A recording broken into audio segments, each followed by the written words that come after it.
오늘 누가복음 본문은 49절에 아직 말씀하실 때라고 시작하고 있습니다. 예수님은 어떤 여자에게 말씀을 하고 계셨어요. 43절에 보면 이 여자에 대해서 말하고 있는데 12년 동안 누구도 고치지 못한 불치병을 앓고 있었던 여자였어요. 그런데 44절부터 46절을 보면 믿음을 가지고 예수님의 옷자락을 만졌는데 아무도 못 고쳤던 병이 12년 만에 나음을 얻게 되었습니다. 그러자 48절에 예수님께서 이 여자더러 말씀을 하셨죠. 딸아, 너의 믿음이 너를 구원하였다. 평안히 가라 하셨습니다. 이 말을 하고 있는 때에 예수님은 동시에 귀로 또 한 목소리를 듣게 되세요. 누군가의 말을 들으시는데 49절 뒷부분을 보시면 이렇게 기록되어 있습니다. 회당장의 집에서 사람이 와서 말하되 당신의 딸이 죽었습니다. 선생님을 더 괴롭게 하지 마소서. 우리 엄마라면 또 아빠라면 말하면서 동시에 들어야 하는 상황들이 굉장히 많죠. 한 아이한테 뭔가를 말하고 있는데 다른 아이가 와가지고 막 뭐 또 필요한 거를 막 요구하는 거야. 그러니까 한쪽으로는 말하면서 한쪽 귀로는 또 다른 아이의 말을 듣고 있는 그런 상황들, 아이를 키우신 부모님들이라면 많이 겪어보셨을 겁니다. 이 멀티태스킹 해야 되는 부모의 정신없는 육아, 다른 각도에서 보면 어떻게 이해할 수 있죠? 아이들은 부모를 믿고 있다는 겁니다. 그래서 해결해 줄 거라는 믿음을 가지고 저마다 와서 부모를 붙잡는 것이에요. 부모는 구원자이기 때문입니다. 지금 예수님은 입으로는 불치병 걸렸던 여자에게 좋은 소식을 전하는 동시에 귀로는 회당장의 딸이 죽었다는 소식을 지금 동시에 듣고 계시는 것이 바로 49절의 예수님의 모습이에요. 다름 아니라 연약함이 많은 자녀들을 돌보시는 하나님 아버지의 모습을 예수 그리스도를 통해 우리에게 보여주고 계시는 것입니다. 49절에 그런 예수님의 모습 앞뒤로 48절과 50절에 예수님은 같은 말씀을 하고 계세요. 여자에게 했던 말도 똑같이, 그리고 회당장 야이로에게 했던 말도 똑같은 말씀.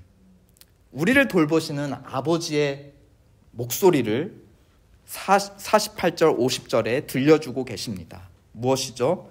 두려워 말고 믿기만 하면 구원을 얻는다라는 복음의 메시지였습니다.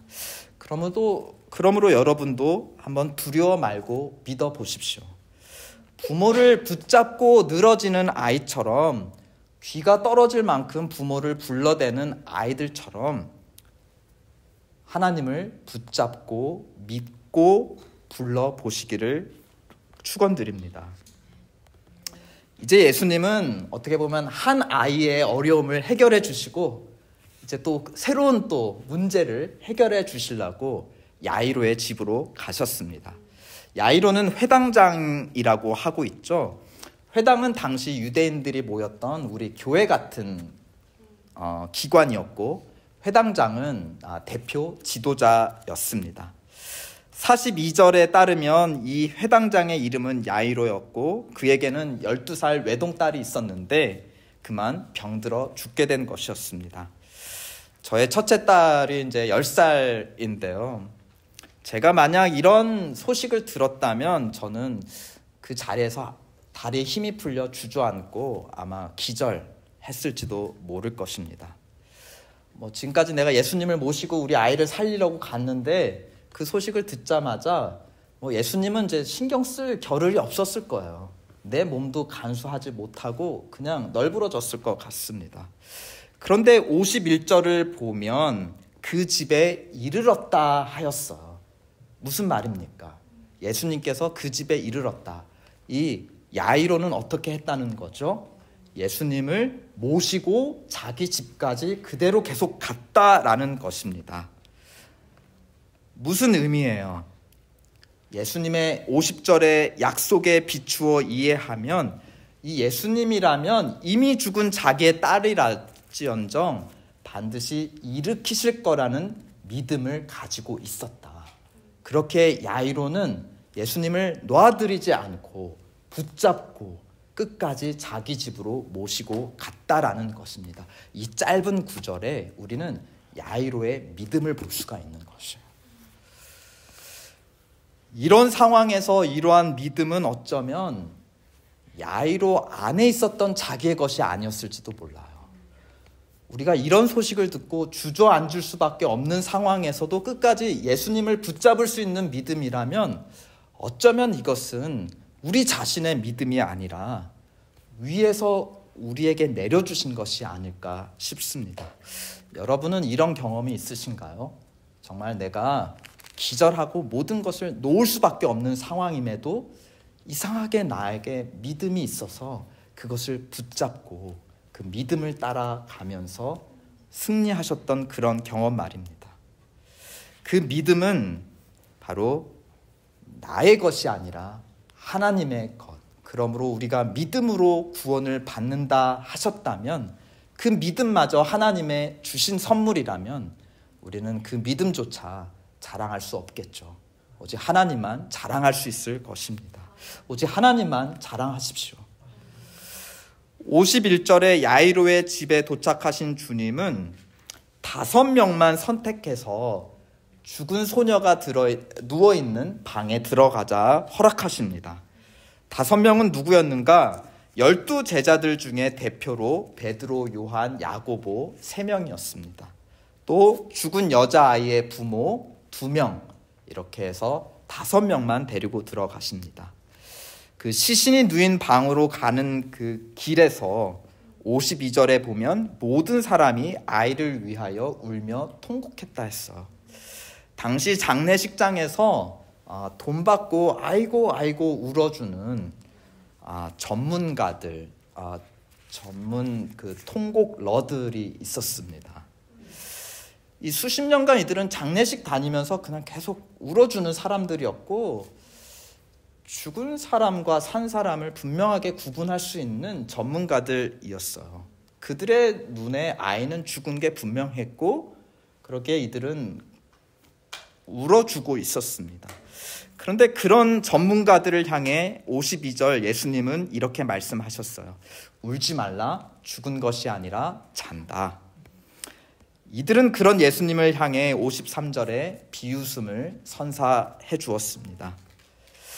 51절에 집에 도착한 첫 순간부터 56절의 마지막 순간까지 예수님은 이 놀라운 사건을 철저하게 감추려 하고 계십니다. 죽음에 대해 잘 안다고 자부했던 이들인데 이들은 예수께서 죽은 아이를 깨워 일으키시는 모습은 보지 못했어요. 오직 예수님의 선택을 받아 방 안에 들어간 5명만 죽은 자가 일어나는 놀라운 장면을 보게 됩니다. 여러분은 이런 장면을 보신 적이 있나요? 저는 없습니다. 그런데 이 5명은 그것을 보았다는 것이에요. 장례식을 계속 쫓아다니면서 죽은 자를 항상 보았던 장례식 전문가들도 못 보았지만 오직 누구만 이 놀라운 기적을 볼 수 있었다고요? 예수님이 허락하신 5명만. 그 죽임을 이기고 부활을 볼 수 있었던 장면 55절과 56절 한번 다 함께 읽어보실까요? 시작. 그 영이 돌아와 아이가 곧 일어나거늘 예수께서 먹을 것을 주라 명하시니 그 부모가 놀라는지라. 예수께서 경고하사 이 일을 아무에게도 말하지 말라 하시니라. 51절에 집에 도착한 첫 순간부터 56절의 마지막 순간까지 이상하게도 예수님은 이 놀라운 사건을 자꾸 감추려 하고 계세요. 5명만 보게 하셨죠. 많은 사람들이 못 보게 하셨어요. 감추셨어요. 그리고 그 본 사람들한테도 56절에 보면 말하지 말라라고 감추고 계세요. 이 누가복음 8장 전체를 보면 예수님이 여러 기적들을 베푸셨어요. 26절부터 39절 보면 귀신이 한 귀신만 아니라 떼거지로 달라붙어서 괴로움 받던 사람도 구원해 주셨어요. 그때 39절을 보면 그 사람에게 말씀하시기를 집으로 돌아가 하나님이 너에게 어떤 일을 행하셨는지를 어떻게 하라고요? 알려라. 알리라 하셨어요. 그 다음에 12년 동안 아팠던 여자를 고치는 사건이 일어났던 것이죠. 고침받으면서도 여자는 감추고 싶어 했어요. 몰래 그냥 돌아가려고 했어요. 그런데 47절에 보면 예수님이 굳이 누구냐라고 찾아내서 여자를 일으켜 세우시고 자기가 무슨 일을 했는지, 무슨 일이 일어났는지를 굳이 사람들한테 말하게 했어요. 또 예수님도 48절에 굳이 공개적으로 사람들 앞에 선언했습니다. 따라 내 믿음이 너를 구원하였으니 평안히 가라. 두 사건 모두 예수님은 자기가 구원자이심을 사람들 앞에 공개적으로 알리셨어요. 예수는 누구시냐? 귀신을 이기고 구원해 주시는 분이다. 병도 이기고 구원해 주시는 분이다. 또 언급하지 않았지만 앞에 또 무슨 사건이 있었죠? 제자들이 배 타고 갈릴리 호수 가다 폭풍을 만나서 죽으려고 했는데 예수님께서 말씀으로 잠잠케 해주셨다. 그러니까 폭풍 같은 자연도 다스리시고 귀신도 다스리시고 병도 다스리시는 권능자이시다. 그리고 오늘 우리가 읽은 죽은 야이로의 딸을 살리는 사건은 예수님은 심지어 무엇도 이기시는 구원자이심을 우리에게 말씀해 주고 계시나요? 자연만 아니라 귀신만 아니라 불치병만 아니라 심지어 무엇까지도 우리를 마침내 최후에 쓰러뜨리고 마는, 우리가 아무리 우리의 건강을 챙기려고 매일 수십 년 노력을 했어도 결국 모든 사람들을 쓰러뜨리는 우리의 최후의 원수, 죽음마저도 이기시고 죽음으로부터도 우리의 손을 잡고 일으키실 수 있는 분이 예수님이시다. 근데 앞에 작은 사건들, 그마저도 놀라운 사건들을 하셨을 때는 예수님 어떻게 하셨다고요? 가서 알려라. 그런데 가장 예수님의 권세와 예수님의 정체를 가장 높이 밝히 드러내는 사건, 이 죽은 딸이 부활하는 사건에 대해서만 예수님은 어떻게 하셨습니까? 알리지 마라, 감추라 하셨습니다. 왜 그렇게 하셨을까? 우리는 8장에 시작하며 가르쳐 주시는 씨 뿌리는 농사 비유에서 해답을 찾을 수 있을 것 같아요. 어떤 얘기였죠? 우리 지난주 본문이었잖아요. 같은 씨를 농부가 뿌리는데 나쁜 밭에 뿌린 씨앗은 열매가 맺히지 않았다. 좋은 밭에 뿌린 씨앗들만 열매가 났다. 매우 흔한 농사 이야기였어요. 그때 농사를 잘 안다고 하는 많은 사람들은 더 이상 예수님의 가르침을 들으려 하지 않았어요. 나 그거 아는 이야기인데 뭐. 오늘 본문에서도 나 죽음에 대해서 잘 안다고 하는 그 장례식 전문가들도 예수님의 목소리에 귀 기울이지 않았어요. 오히려 예수님의 가르침, 예수님의 말씀을 비웃었어요. 왜 그런가? 폭풍을 잠잠케 하고 귀신을 내쫓고 또 불치병을 고치는 일은 사실 우리가 구약 성경을 읽어보면 구약의 선지자들도 할 수 있었던 일이에요. 특별히 엘리야 같은 큰 선지자들은 이런 일 이미 했습니다. 그래서 이제 우리가 읽을 9장에 보시면 예수님께서 제자들에게 이렇게 물어보세요. 사람들이 나를 누구라 하느냐 하니까 9장 19절에 세례 요한이라 하고 더러는 엘리야라 하고 더러는 옛 선지자 중에 한 사람입니다 했어요. 야이로의 딸을 일으키시는 것을 못 보고 그저 폭풍을 잠잠케 하고 귀신을 내어쫓고 불치병을 고치는 그 모습만 본 사람들은 구약에 자기들이 잘 알고 있었던 익숙했던 선지자 중에 한 분이다, 큰 선지자다라고만 알고 있었어요. 그런데 오늘 야이로의 딸이 일어나는 것을 본 사람 중에 하나, 베드로는 예수님을 누구라고 다르게 고백하죠? 주는 그리스도시요 살아계신 하나님의 아들이십니다. 단순한 선지자가 아니라 하나님의 아들이십니다. 그 차이, 베드로의 대답의 차이가 어디서 왔다고요? 다른 사람들은 보지 못했고 오직 그는 볼 수 있었던 죽은 자를 일으키는 주님의 권세. 그것이 바로 예수님이 누구이신지를 드러내는 참된 사건이었습니다. 마지막에 가면 예수님이 십자가에 달리시잖아요. 많은 사람들이 그걸 다 봐요. 그리고 저마다 자기가 알고 있는 지식으로 판단을 합니다.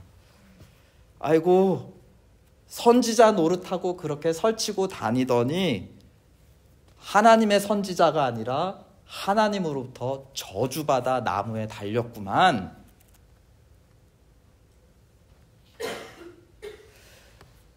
예수께서 자기 자신의 죽음을 이기고 일어나신 후에 누구에게만 자기 자신을 보여주셨나요?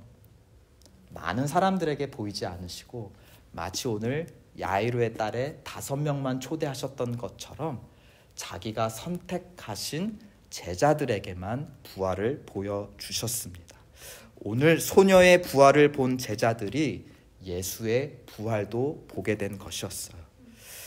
그제서야 예수님은 제자들에게 명령하세요. 세상 땅끝까지 이르러 내 증인이 되라. 이것을 감추고 있지 마라.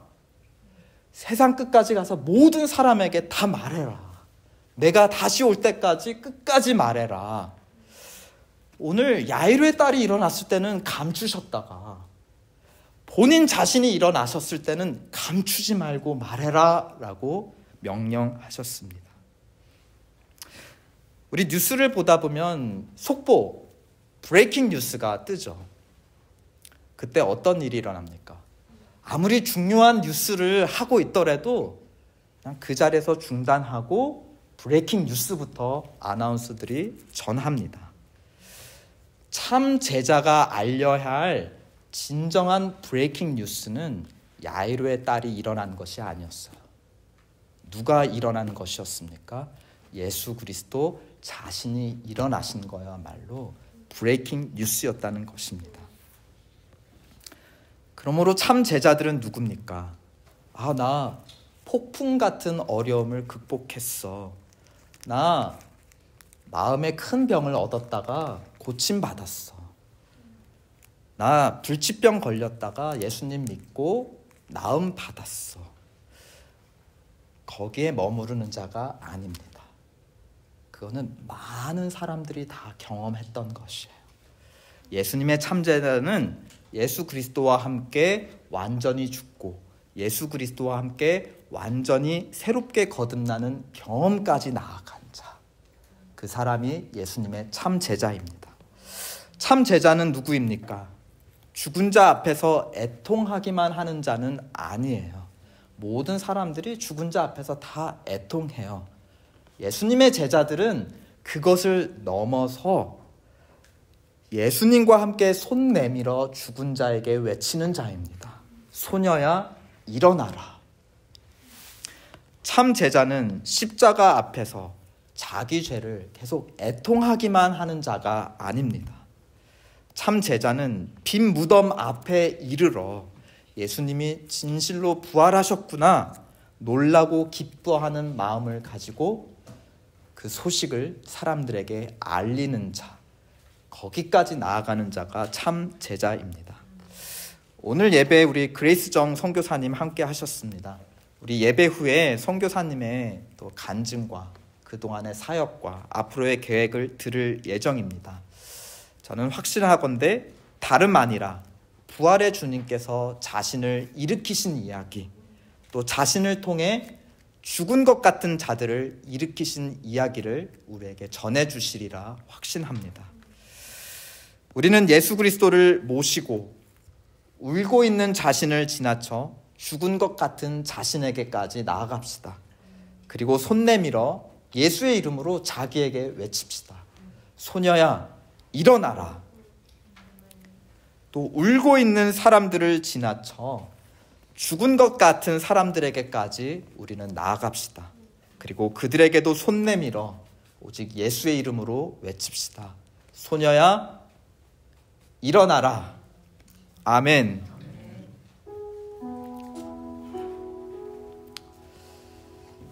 오직 예수와 함께 죽고 예수와 함께 살아나는 자들이 예수님이 얼마나 귀한 분인 줄 알고 있습니다. 또 예수님이 얼마나 귀한 자인 줄 아는 자들이 예수님을 전할 수 있어요. 내 인생의 폭풍 같은 경험에서 나 구원받았다. 너무 기쁜 일이에요. 나 불치병 걸린 일에서 나음을 받았다. 너무 기쁜 일이에요. 그러나 참 제자는 거기서 그치지 않습니다. 더 나아가는 자예요. 죽은 자가 일어나는 것을 본 자입니다. 첫 번째 죽었다 살아난 자 누군가요? 내 자신. 그것을 믿는 자가 죽은 자에게 손을 내밀어 예수의 이름으로 일어나라 선포할 수 있는 것입니다. 그 경험을 가진 자가 다른 자에게도 예수님을 선포할 수 있어요. 저는 여러분이 예수님과 함께 참으로 죽고 참으로 다시 사는 그 부활의 능력 체험하시기를 축원드립니다. 또 그 능력을 가지고 세상에 나아가 예수의 이름 선포하시기를 축원드립니다. 우리 그 가장 귀한 이름 고백합시다. 예수 가장 귀한 그 이름